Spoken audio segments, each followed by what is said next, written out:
Hey everyone, welcome to my channel. आज हम बात करेंगे एंड्रयू मार्वेल के बारे में। एंड्रयू मार्वेल का लाइफ स्पैन रहा है 1621 to 1678। He was a metaphysical poet, a satirist and a politician. वो एक मेटाफिजिकल पोएट थे, एक सटायरिस्ट थे और एक पॉलिटिशियन भी थे। He was a member of parliament who sat in House of Commons at various times between 1659 to 1678। तो 1659 से 1678 तक वो मेंबर ऑफ पार्लियामेंट भी रहे। He received early education at nearby Hell Grammar School। उन्होंने अपनी शुरुआती शिक्षा उनके पास के ही स्कूल हेल ग्रामर स्कूल से ली and later attended Trinity College at Cambridge University. तो बाद में वो कैम्ब्रिज यूनिवर्सिटी के ट्रिनिटी कॉलेज में रहे and he remained at Cambridge until 1641। तो 1641 तक ही वो कैम्ब्रिज यूनिवर्सिटी में रहे। Though he left without taking master's degree, उन्होंने मास्टर्स डिग्री लिए बिना ही ऐसे छोड़ दिया था। And during the next 4 years he travelled in Europe employed as a tutor.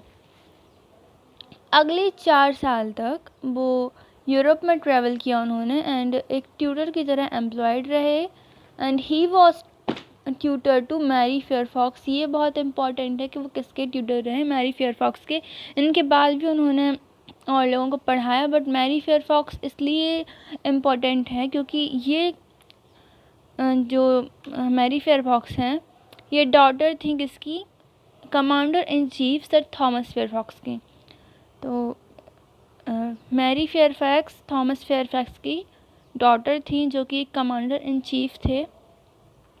Sir Thomas Fairfax was commander in chief of Commonwealth army under Oliver Cromwell. Oliver Cromwell के अंडर कॉमनवेल्थ आर्मी के commander in chief रहे sir Thomas Fairfax. And in 1657 he appointed Latin secretary to council of the state। 1657 में वो Latin secretary रहे state council की। Through the influence of his friend John Milton, उनके जो friend थे John Milton, उनके influence करने से वो लैटिन सेक्रेटरी रहे वहाँ के। और उसके बाद वो जॉन मिल्टन ही इस पोस्ट पर आ गए थे। He died of an accidental dose of medical opiates. तो जो एंड्रयू मार्वेल थे वो मरे कैसे थे, उन्होंने कुछ ज़्यादा मेडिकल सप्लीमेंट्स ले ली थी एक्सीडेंटली, सो इस वजह से उनकी डेथ हो गई थी। His life remained mystery because he is not thought to have married, yet shortly after his death a volume of lyric poetry was published for the first time by a woman claiming to be his widow।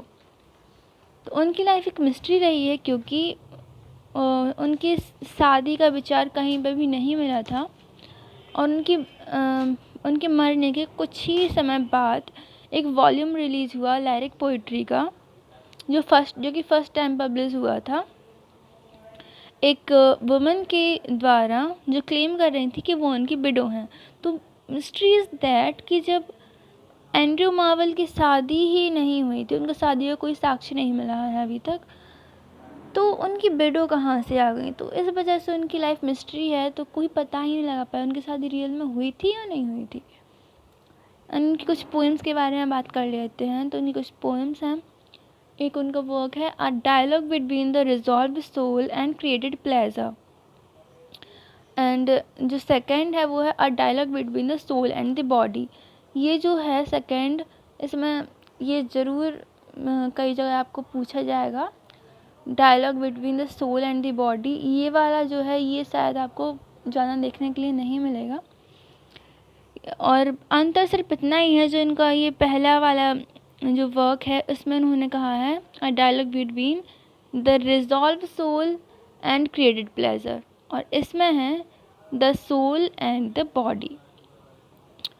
सो दो इनके poems ये रही। And फिर है an Horatian ode upon Cromwell's return from Ireland. तो उन्होंने ये एक ओड लिखा था जो कि है क्रॉमवेल्स रिटर्न के बारे में। जब वो आयरलैंड से आए थे तो एक पॉलिटिकल पोएम है जो कि 120 लाइन्स की है और ये कपलेट फॉर्म में है। 1681 में ये पब्लिश हुई थी, 1681 में।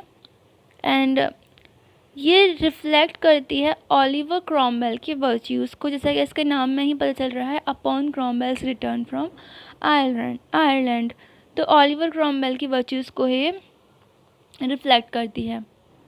एंड अगली जो है वो है अपॉन एप्लेटन हाउस।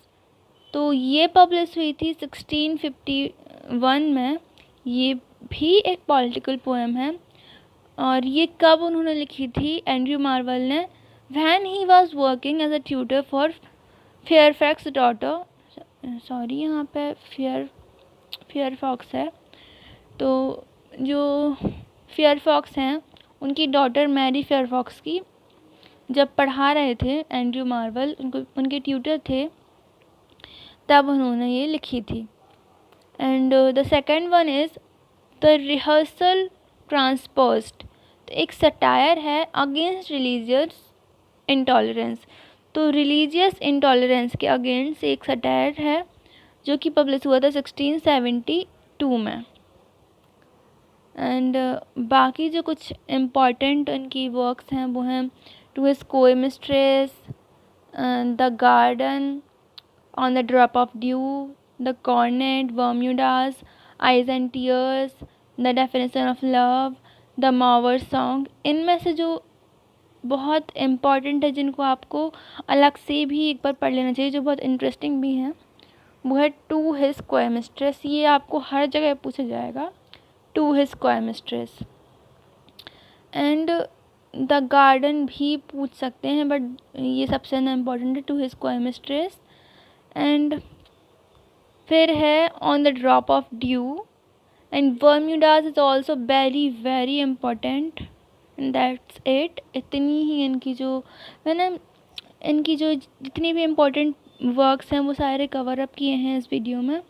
बाकी इनके लिए अगर आपको इन पोएम्स के लिए अलग से एक वीडियो चाहिए तो वो भी आप कमेंट सेक्शन में बता सकते हैं। और आगे और भी कुछ मेटाफिजिकल पोएट्स के बारे में बात करेंगे एंड एपिक पोइट्री वगैरह इन सब के बारे में बात करेंगे।